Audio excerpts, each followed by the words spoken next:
Pessoal, sejam todos muito bem-vindos. Só iniciando aqui a gravação. Nós hoje começamos a segunda etapa do nosso semestre, né? Nós já finalizamos aí a primeira. Antes da semana de provas, nós tínhamos falado sobre o procedimento ordinário e hoje nós vamos retomar o estudo dos procedimentos, vendo o procedimento do júri. O procedimento do júri é um procedimento muito interessante, ele tem lógicas muito exclusivas, muito individuais, muito dele mesmo, e com base nisso, em face disso, a gente vai precisar compreender o procedimento do júri sobre um olhar muito particular. Primeiro, vamos ver aqui quais são os princípios que informam o júri, né? O primeiro dos princípios, e é o mais importante, porque ele que dá todo o arcabouço, toda a estrutura do júri, que é o princípio da soberania dos vereditos. Princípio da soberania dos vereditos. O que diz esse princípio? Ele diz que a decisão do júri será tomada com base numa lógica distinta, diferente, de todas as decisões de mérito tomadas nos outros procedimentos. Por quê? Porque o júri traz uma novidade que nenhuma outra estrutura de rito possui, que é nós termos um juízo colegiado.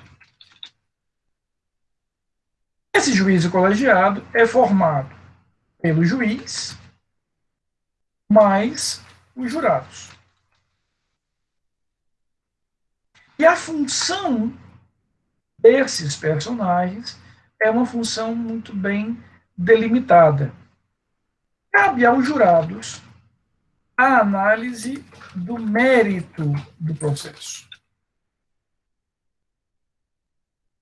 Em outras palavras, se condenamos ou absolvemos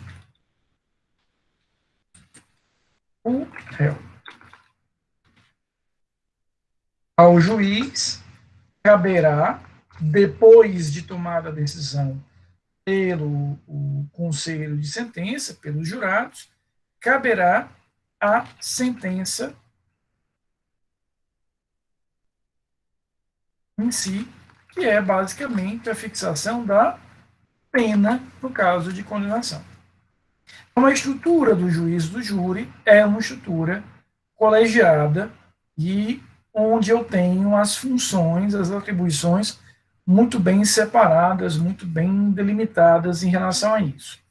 Cabem aos jurados decidirem o mérito em si, se condenam ou absolvem, e cabe ao juiz decidir, no caso de absolvição, ele faz a sentença apenas dizendo que os jurados absolveram, no caso de condenação, ele faz a sentença fixando ali a pena. A atribuição da pena, o cálculo da pena, a dosimetria da pena, é missão do juiz, mas em cima do que os jurados decidirem.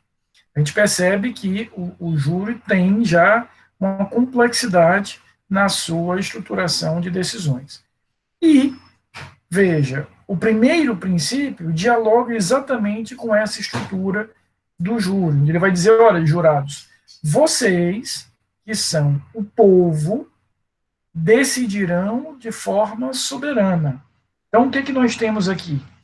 A ideia de que é como se o povo, entendam isso, é como se o povo, ao criar o Estado, tivesse reservado para si um conjunto de matérias que ele vai decidir. Ele está reservando para si um conjunto de matérias para que ele próprio possa resolver. É essa a lógica. É como se ele dissesse, Estado juiz, você vai julgar tudo, menos essas matérias, que sou eu, povo, que julgo. E logo, eu, povo, que sou, por definição, soberano, vou decidir isso com base na própria soberania.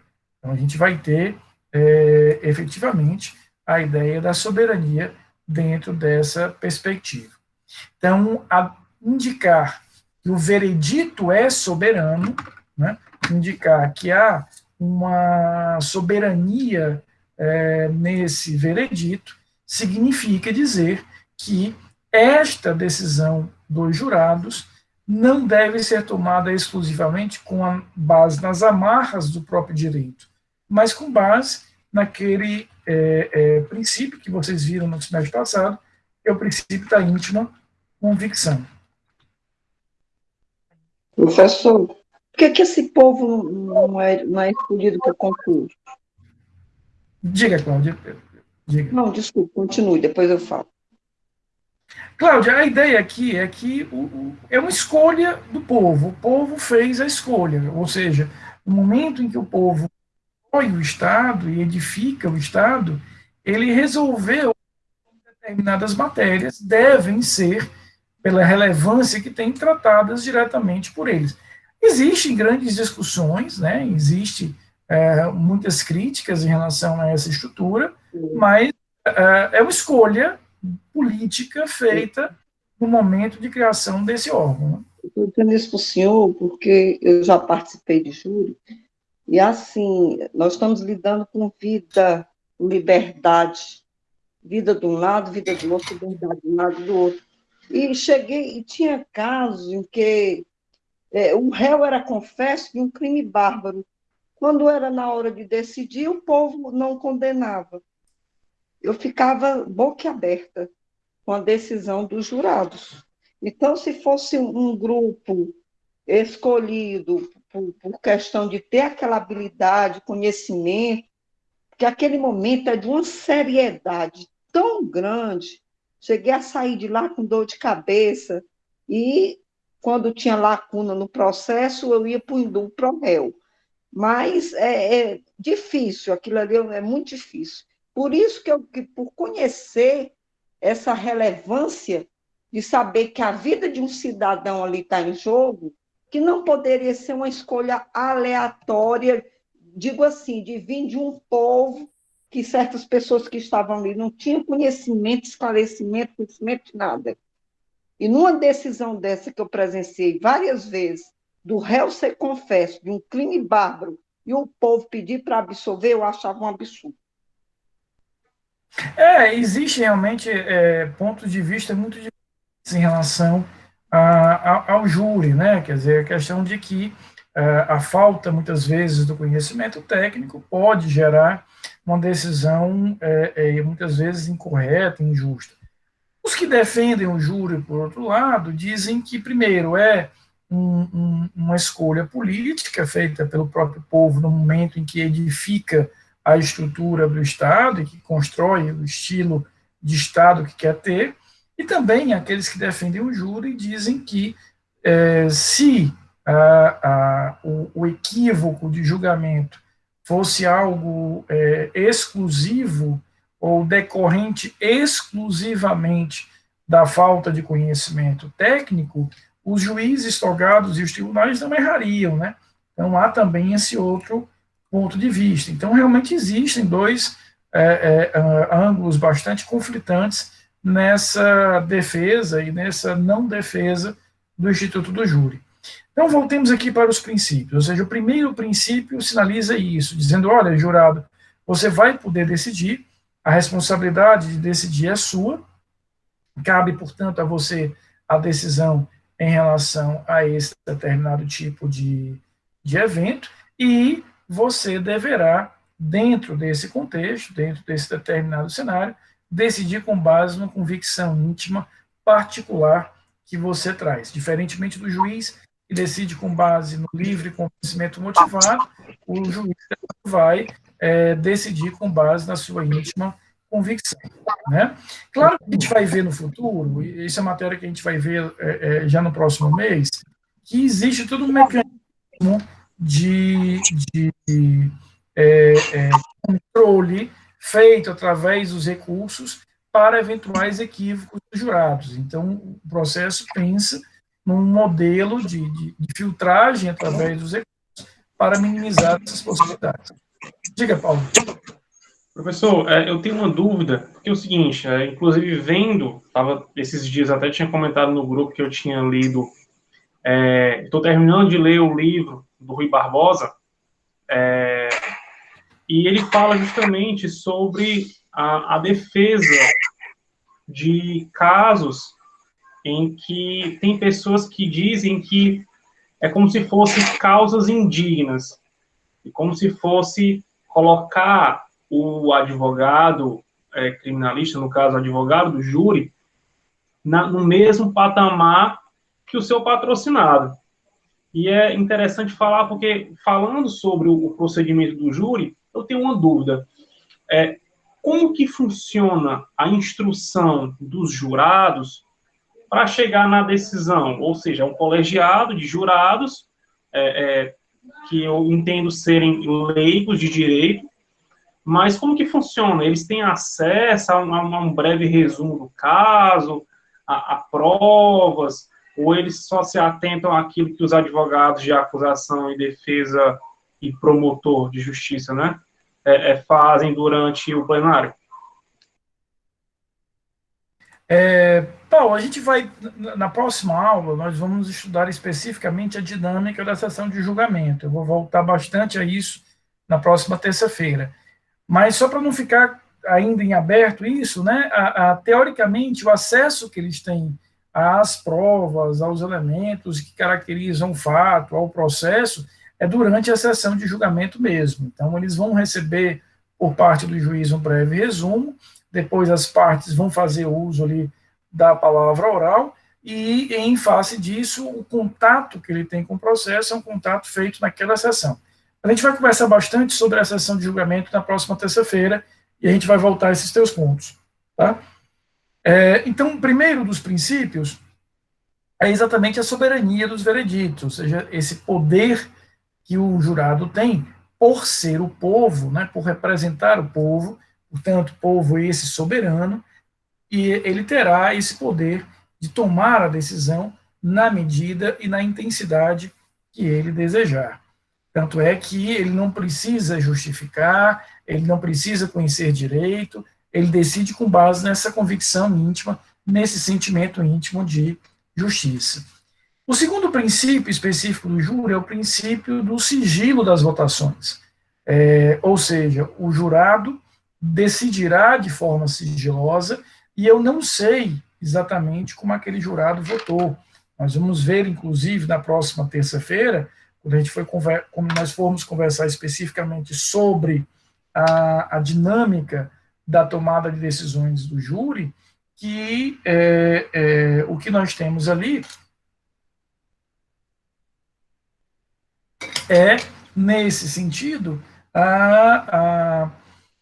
uma preservação feita pelo próprio código do sigilo. Tanto é que eu vou mostrar para vocês na próxima terça-feira que, quando o juiz começa os votos e cada jurado terá uma cédula sim e uma cédula não, ele irá parar de apurar aqueles votos quando ele chegar no quarto voto sim ou no quarto voto não.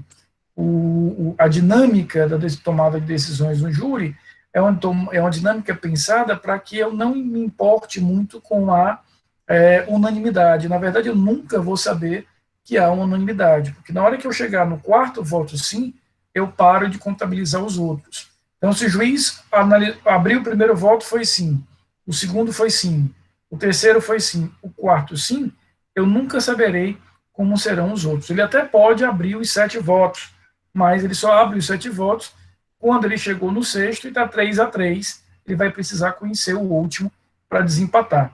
Tudo isso pensando na observância, na preservação desse determinado princípio constitucional, que é o sigilo das votações. Temos aí o terceiro princípio, que é o princípio da plenitude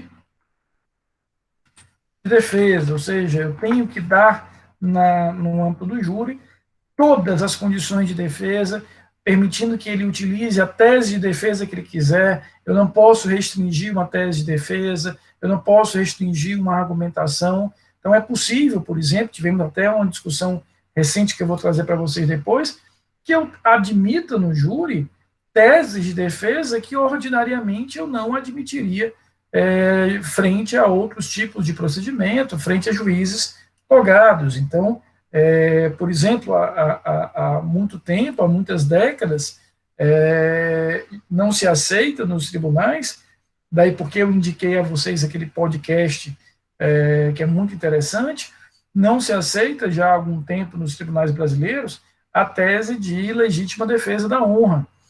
Mas nada impede, né, nada impede efetivamente que você tenha a defesa desse tipo de argumento, de tese perante o júri. Então, Marilene, o importante em relação ao princípio da plenitude de defesa é nós lembrarmos de que quando a gente fala de júri, eu tenho que permitir que a defesa construa da forma mais ampla possível, da forma mais ilimitada possível, suas teses de defesa. Então, eu posso apresentar no júri qualquer tipo de tese, qualquer tipo de argumentação que eu considere necessária, que eu considere útil para aquela minha determinada construção de defesa. Eu tenho como fazer isso sem qualquer sombra de dúvidas, tá? E deu para pegar agora, Madeleine, tá tranquilo? E o quarto princípio, que é a competência para crimes dolosos contra a vida. Nós temos aí uma competência para crimes dolosos contra a vida. Então, a Constituição diz que cabe ao júri cuidar, processar e julgar de crimes dolosos contra a vida. Aqui eu queria a atenção máxima de vocês para que a gente possa entender o seguinte. Quando a Constituição define que a competência do júri é para crimes dolosos contra a vida, ela está definindo ali um acervo mínimo de competência. Nada impede que a gente amplie esse acervo e traga outros temas, outras competências. Não ofenderia nenhuma cláusula pétrea, por exemplo, se uma emenda constitucional acrescentasse outras competências ao júri. O que ela não poderia era retirar, né? Lembra que não pode existir emenda constitucional tendente a abolir uma das garantias e direitos fundamentais. Mas ela pode ampliar esse rol. O rol, no entanto, hoje é para crimes dolosos contra a vida. Esse é o rol definido nos termos da Constituição. Muito bem. Aqui eu queria que a gente entendesse o seguinte: nem todo crime que vai a júri tem morte e nem todo crime que tem morte vai a júri. Presta muita atenção nessa minha afirmação. A competência do tribunal do júri é para crimes dolosos contra a vida, tentados e consumados. Nesse sentido, uma tentativa de homicídio, portanto, não teve morte. Eu atirei naquela pessoa, queria matar aquela pessoa, mas acertei, por exemplo, a parede, né? Nesse caso, a tentativa aqui de homicídio é crime de júri, vai a júri e é, portanto, um crime em que desenvolvo o processo no júri, mas eu não tenho o evento morte. Da mesma forma, podem existir crimes com o evento morte que não são da competência do júri.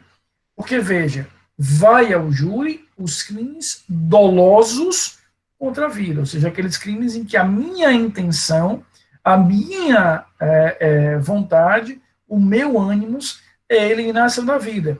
Mas eu tenho outros crimes onde há o evento morte, mas ele não é causado pelo meu dolo principal.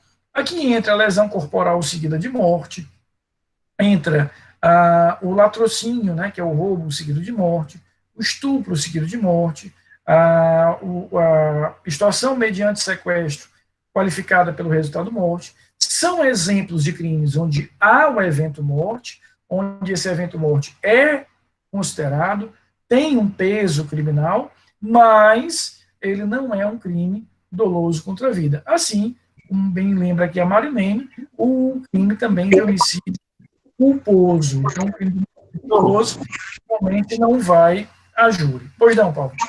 O senhor podia colocar no chat os crimes que têm o resultado morte, mas que não são contemplados pelo tribunal do júri? Claro. Eu vou colocar alguns, tá, Paulo? Porque é qualquer crime que tenha isso e não seja doloso contra a vida. Mas os principais é a lesão seguida de morte,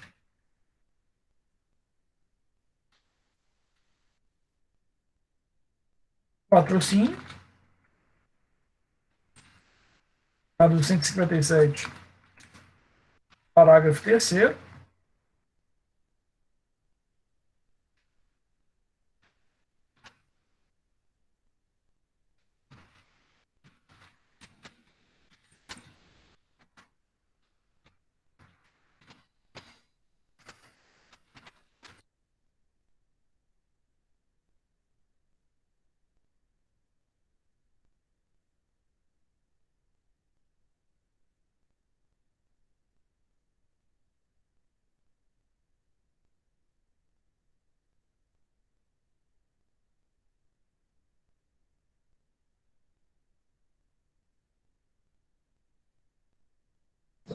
Inclusive, professor, me chamou a atenção que o estupro e tortura seguido de morte não é contemplado pelo tribunal do júri. Por quê? Veja, quando eu realizo os crimes que vão para júri, são crimes em que a minha intenção principal, o meu ânimos principal, é a eliminação da vida. Mesmo que seja, Raíza, no caso de crime por dolo eventual. Aqui, o que a Constituição define é que seja um crime doloso. Se é um dolo real ou um dolo eventual, não interessa para os fins do tribunal do júri. Agora, por que é que esses outros, veja, que são crimes muito graves? Um exemplo, esse crime que eu coloco aqui de extorsão mediante sequestro qualificada pelo resultado morte, ele é um crime tão grave que é o crime onde eu irei encontrar a maior pena abstrata do Brasil, que é uma pena de 24 a 30 anos. Então, é a pena mais alta que nós temos dentre as penas criminais do Brasil. Mas o que é que acontece? Nesses crimes, Paulo, a intenção principal, o elemento volitivo principal, o dolo principal, não é a eliminação da vida. A minha conduta acaba por causar a eliminação da vida, mas não é a minha intenção principal. Eu quero praticar o estupro, meu ânimo é do estupro. Mas eu empreguei tamanha violência que causou a morte. Eu quero praticar o roubo, mas eu empreguei violência para causar a morte. Mas o meu objetivo principal, o bem jurídico protegido inicial, não era a vida. Eu não estou dizendo, e a tua pergunta é muito importante, para que a gente possa fixar essa ideia, de que não são crimes graves, de que não são crimes que merecem reprovação, apenas é uma questão meramente técnica de nós situarmos qual era a intenção do sujeito. Então, quando eu mato alguém para levar o carro daquela pessoa, claro que eu estou matando querendo matar, eu atirei na cabeça daquela pessoa, óbvio que eu quero matar, mas a maior das intenções que eu tenho não é a eliminação da vida pela eliminação da vida, é efetivamente atingir o patrimônio. Então, nesse caso, eu tenho o ânimo de matar, mas o ânimo primário, principal da minha conduta era atingir o patrimônio. Daí porque a gente vai falar, nesse caso, em latrocínio. Então, os crimes que vão para a júri são aqueles em que, pela dedução que eu faço a partir da prova produzida, eu vou concluir de que a intenção deliberada era realmente a produção do resultado morte. Tá claro? Professor, Pois não. Quando eu estagiava na vara do júri, teve um caso que era de acidente de trânsito.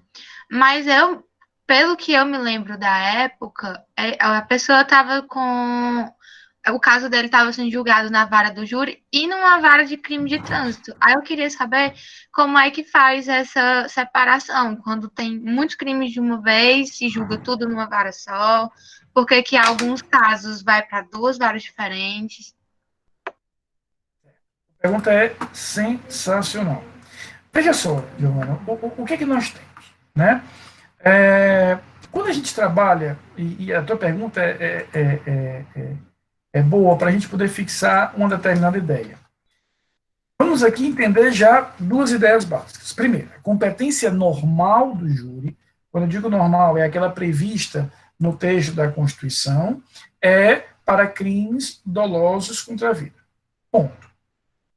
Ótimo, perfeito e etc. Agora, quando a gente compreende isso, a primeira coisa que a gente tem que compreender é essa ideia que a gente acabou de desenvolver, que nem todo crime que vai a júri de fato tem morte, tá? Porque eu tenho aí as modalidades tentadas, e há determinados crimes que produzem o resultado morte e não vão a júri porque o ânimos primário, o ânimos principal, não era a eliminação da vida. Perfeito. Só que você traz na sua pergunta um outro elemento, uma outra variável, que é igualmente importante. Qual é?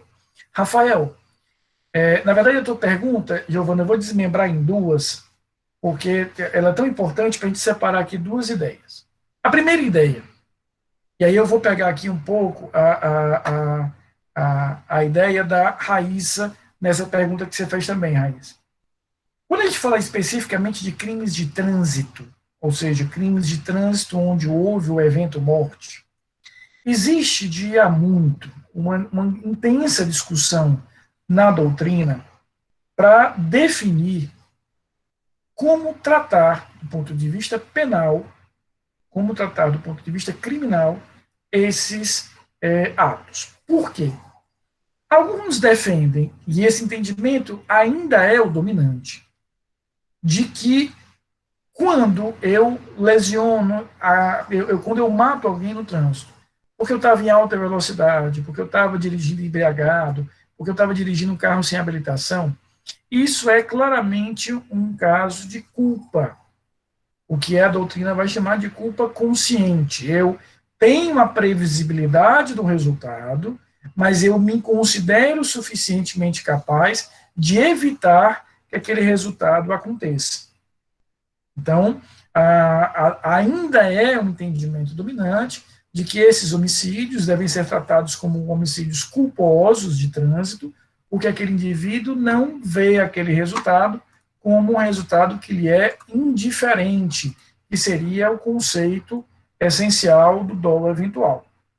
Há, no entanto, um outro olhar que a doutrina traz para esses crimes, que vem ganhando corpo na doutrina e na jurisprudência nos últimos anos, sobretudo considerando aí a imensa quantidade de condutas que a gente vê nesse caso, e eu confesso a vocês que vejo isso com uma certa simpatia, uma simpatia técnica, que diz, olha, não dá para imaginar, nesses casos, eu estou dirigindo claramente embriagado, em altíssima velocidade, não sou habilitado para dirigir, que eu não assuma o risco de produzir o resultado. Então, eu teria aí a configuração desses crimes na modalidade dolosa. Mas a tua pergunta é sensacional, Giovana, porque essa discussão é uma discussão ainda muito intensa e ainda muito efervescente.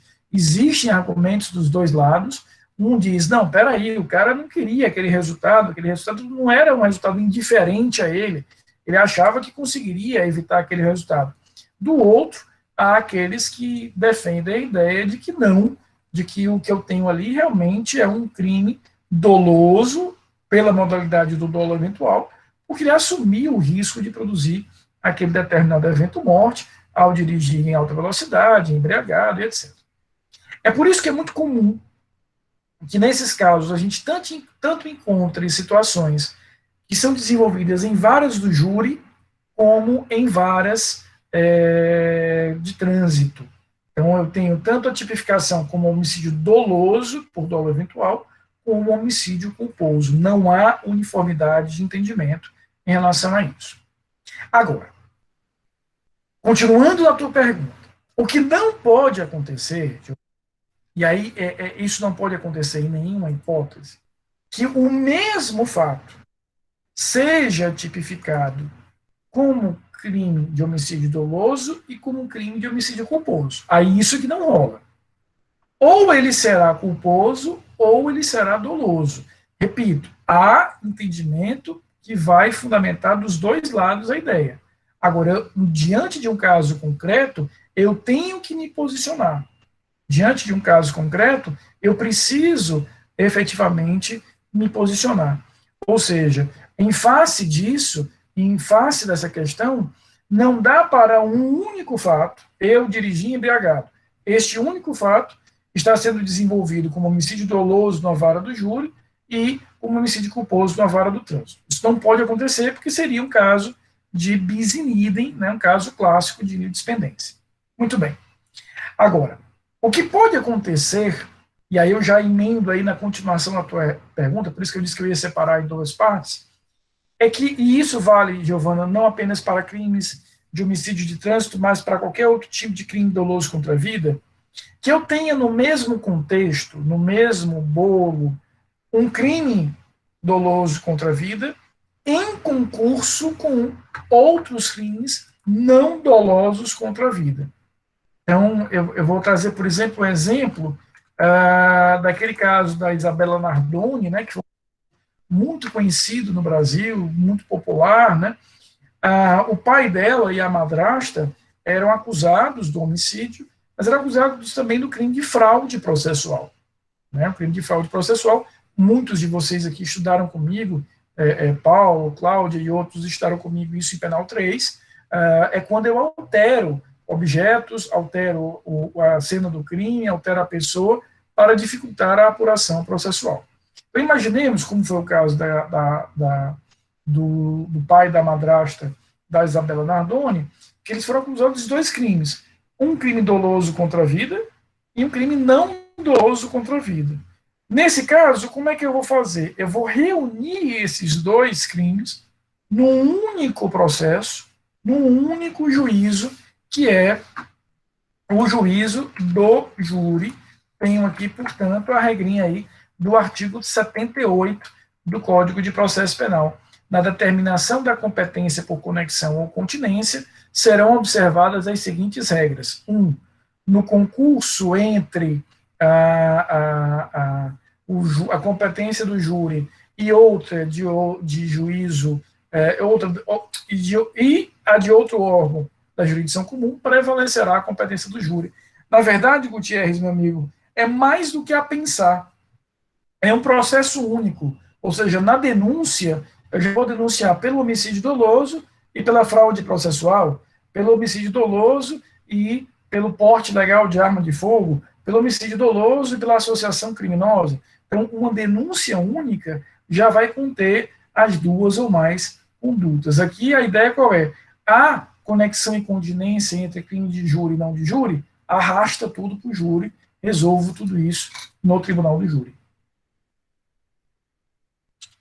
Então, Giovana, aqui, ainda na tua pergunta, primeiro a gente vai deduzir que eu tenho realmente uma divergência na doutrina, na jurisprudência, de como devo tratar os crimes de homicídio que envolvam trânsito. Se como crimes culposos, e aí vai para uma vara de trânsito, uma vara criminal qualquer, ou por dolo eventual, e aí vai para uma vara do júri tratar como um crime doloso contra a vida. Agora, o que não pode acontecer é um único fato ser tratado de duas formas diferentes. Aí eu teria que resolver qual das duas ações vai prevalecer.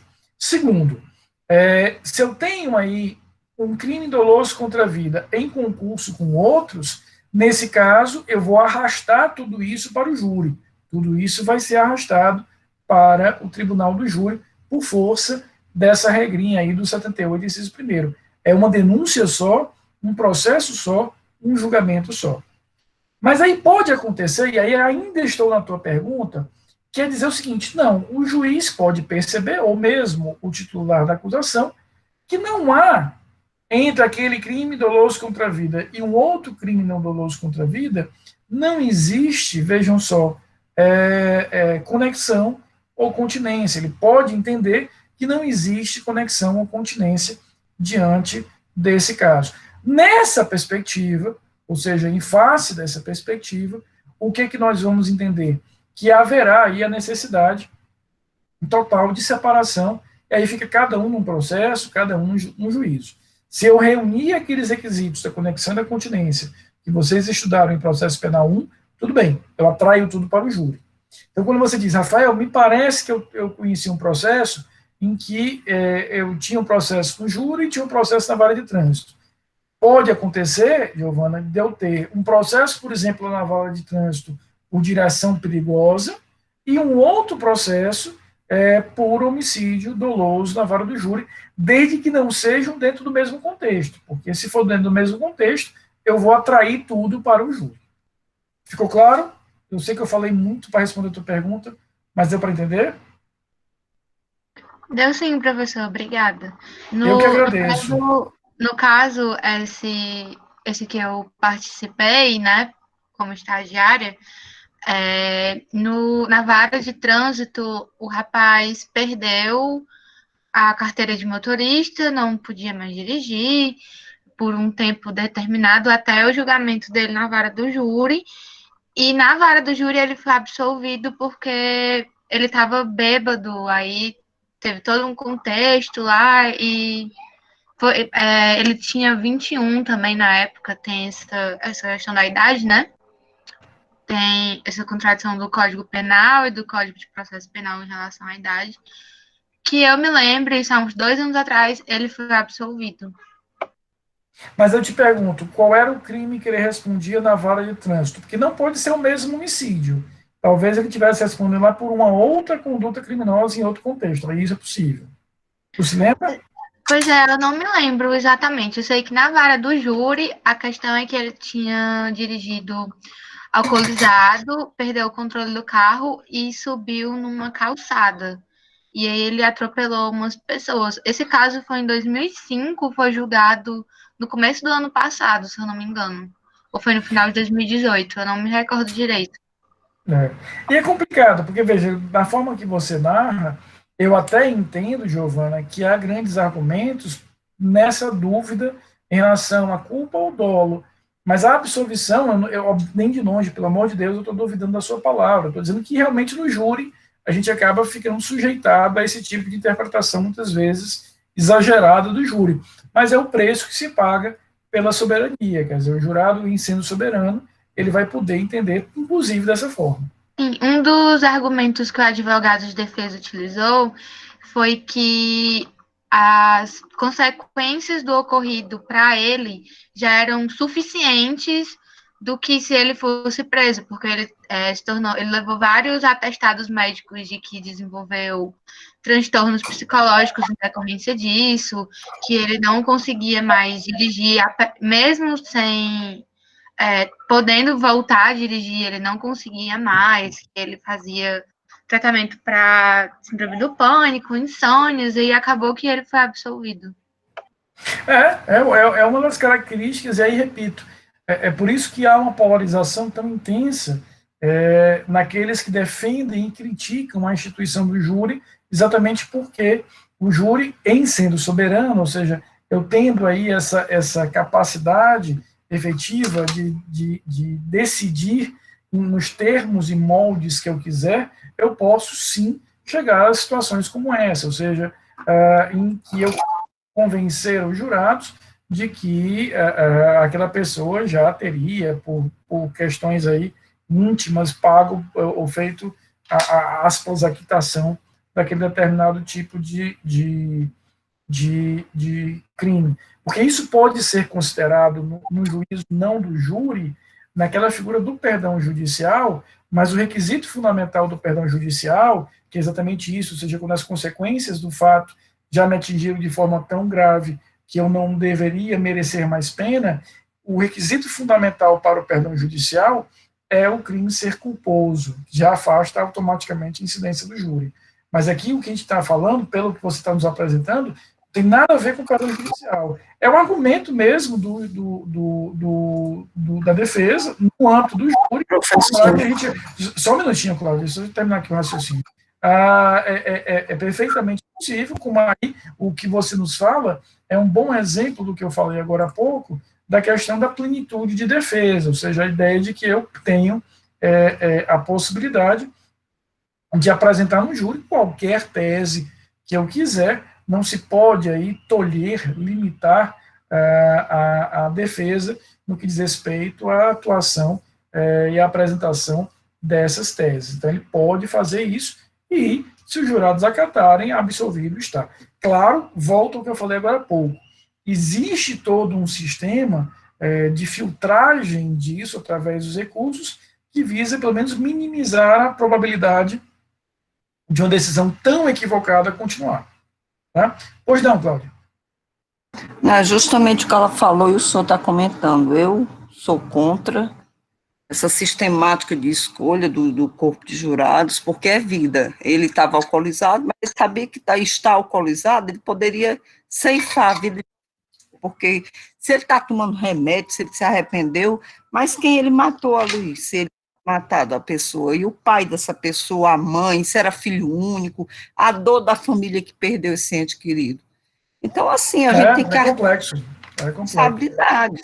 E quando a pessoa faz um crime bárbaro, que eu passei 4 anos no júri, e o crime bárbaro, triste, terrível, e o júri chegar e absolver o cara sendo réu confesso.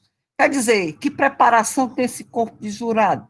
A vida desse cidadão do outro lado, da família que está sofrendo, padecendo, querendo justiça, que justiça é essa? Então, professor, por conhecimento de causa, de ter participado do corpo de júri, eu sou totalmente contra, era para ter um curso preparatório, já que a escolha é popular, mas que eles fizessem um curso preparatório e explicassem, né? Mas do jeito que está... exatamente isso. Cláudio, exatamente isso. Existe muita discussão, né? Eu repito, a gente não pode fechar os olhos a essa discussão. O que a gente precisa entender é que há bons argumentos dos dois lados. Existem bons argumentos, tanto de um lado quanto do outro. Mas, finalizando, esses 4 princípios eu quero que estejam muito claros na cabeça de vocês, porque eles vão nortear muito o nosso estudo na semana que vem. Primeiro, a questão da soberania. A decisão dos jurados, ela é soberana. Isso é tão importante, porque quando a gente for ver mais à frente os recursos do júri, especificamente o recurso de apelação no júri, nós vamos ver que quando se apela no júri, eu vou devolver ao juiz, eu vou devolver ao tribunal uma matéria muito limitada. Porque o tribunal, e quando eu digo tribunal, é qualquer tribunal, Tribunal de Justiça, o Tribunal Regional Federal, o STJ ou o STF, nenhum tribunal do Brasil, em face da soberania dos vereditos, poderá alterar, modificar o mérito da decisão dos jurados. O mérito da decisão dos jurados é um mérito imodificável, ele não tem como ser alterado pelos tribunais. O máximo que eu vou ganhar quando eu desenvolver aquele recurso, o máximo que eu vou ganhar é a anulação daquele determinado tipo de decisão e a devolução daquilo para um novo júri, cena nos próximos capítulos. Então, a gente, repito, vai estudar isso lá na frente, quando a gente for ver recurso. E de onde é que vem tanto a limitação para o tribunal? Da soberania dos vereditos. Porque o conceito mais simples que eu tenho a dar a vocês de soberano é que soberano é aquele que decide e ele não está preso a nenhum tipo de limite. O soberano decide do jeito que ele quiser, ele não vai estar preso a qualquer tipo de limite. O soberano decide de uma forma hoje, de outra amanhã. E, claro, dentro de um Estado de direito, democrático, popular, somente o povo é soberano. Tanto é que o povo constrói uma Constituição, se vincula àquela Constituição, mas ela impede que ele rasgue aquela Constituição e elabore outra. Quantas vezes na história brasileira nós tivemos isso? Então, se é esse povo que decide, e que volto a dizer, há argumentos contra e a favor, não quero me perder nisso, mas se é esse povo que decide, efetivamente ele vai decidir com base nos seus atributos essenciais, quais sejam os atributos da soberania. Então, ele vai decidir nos moldes e termos que ele efetivamente tiver para decidir. Não está preso à prova, não está preso ao direito, decidirá com base naquela íntima convicção, em outras palavras, num sentimento próprio, íntimo de justiça que ele venha a ter. Assim como ele não vai ter que declarar seu voto, há um sigilo das votações, ele não vai ter, efetivamente, que ter limitações do exercício da defesa. Esse exemplo da Giovana é um exemplo disso, ou seja, eu posso trazer teses que eu não teria acolhimento no tribunal, eu não teria acolhimento no juiz de direito, mas eu não posso deixar de ter o direito de apresentá-las ao júri em face da plenitude de defesa. E aquela competência para crimes dolosos contra a vida. Lembrando tudo aquilo que a gente viu. Quando eu falo de competência para crime doloso contra a vida, eu estou falando de uma competência mínima. A Constituição pode ser alterada para trazer outras. Posso ter crimes que não tenham evento morte, pintado é um exemplo disso, e posso ter crimes que tenham evento morte, mas não são de competência do júri, homicídio culposo e todos aqueles que eu já listei. Sob esses princípios do júri, a estrutura do júri, está claro, está tranquilo. Como é que será o nosso estudo do júri na semana que vem? Nós vamos estudar júri ainda terça e quinta. Como? A estrutura do júri é dividida em duas fases. Eu tenho duas fases no procedimento do júri. Na terça-feira, a gente vai estudar a primeira fase desse procedimento, entendendo como é que se compõe essa primeira fase. E aí nós vamos ver na terça-feira que quando o juiz encerra a primeira fase, ele tem 4 possibilidades de decisão: pronúncia, impronúncia, desclassificação e a apropriação e a absolvição sumária. Então nós vamos ver que ao final da primeira fase, essa é a nossa matéria de terça-feira, é que o juiz vai tomar um desses 4 caminhos: pronúncia, impronúncia, desclassificação e a absolvição sumária. Se ele optar pela pronúncia, ele está iniciando a segunda fase, que será nosso tema na próxima quinta-feira. E aí, Paulo, vamos chegar na sessão de julgamento. Professor, eu tenho só mais uma dúvida. Então, só para concluir aqui, Paulo, já te ouço. Então, a estrutura do júri é a estrutura mais complexa em matéria de procedimento, porque ela está dividida nessas duas fases. Então, semana que vem, na terça-feira, a gente vai estudar a primeira fase, na quinta-feira, a segunda. Pode perguntar, Paulo. Eu estou utilizando, como base de doutrina, um livro Auri Lopes Júnior, de 2009, 2019.1. Ela chega a sofrer, o rito do Tribunal do Júri chega a sofrer alguma intervenção do pacote anticrime, ou eu posso continuar acompanhando essa edição? Não, pode continuar. Pode continuar, não há problema nenhum, não. Tá? Queridos, não saiam agora, vou só fazer aqui a chamada de vocês e eu já os libero, tá bom? Só um minutinho.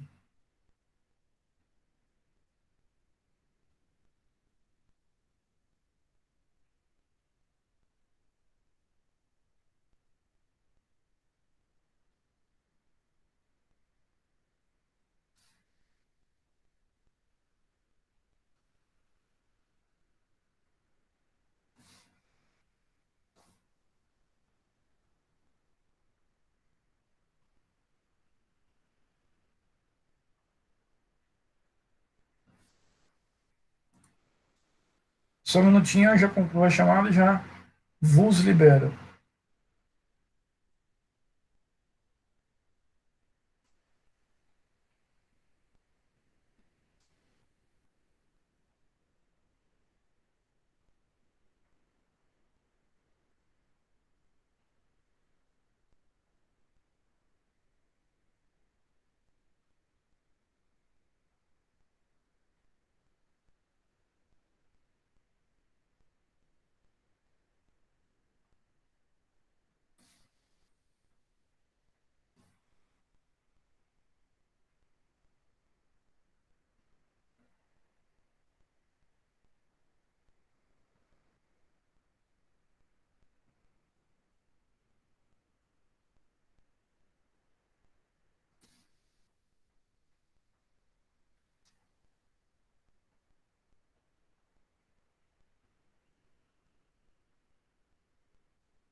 Estou concluindo já, só um minutinho.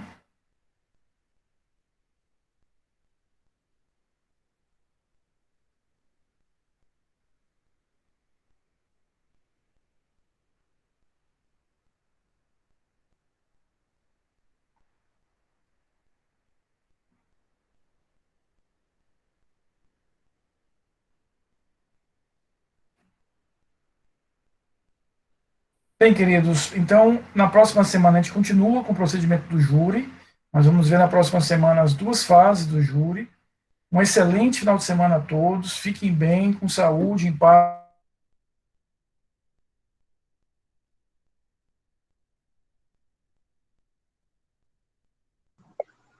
Amém, professor. Boa noite. Até a próxima aula, se Deus quiser.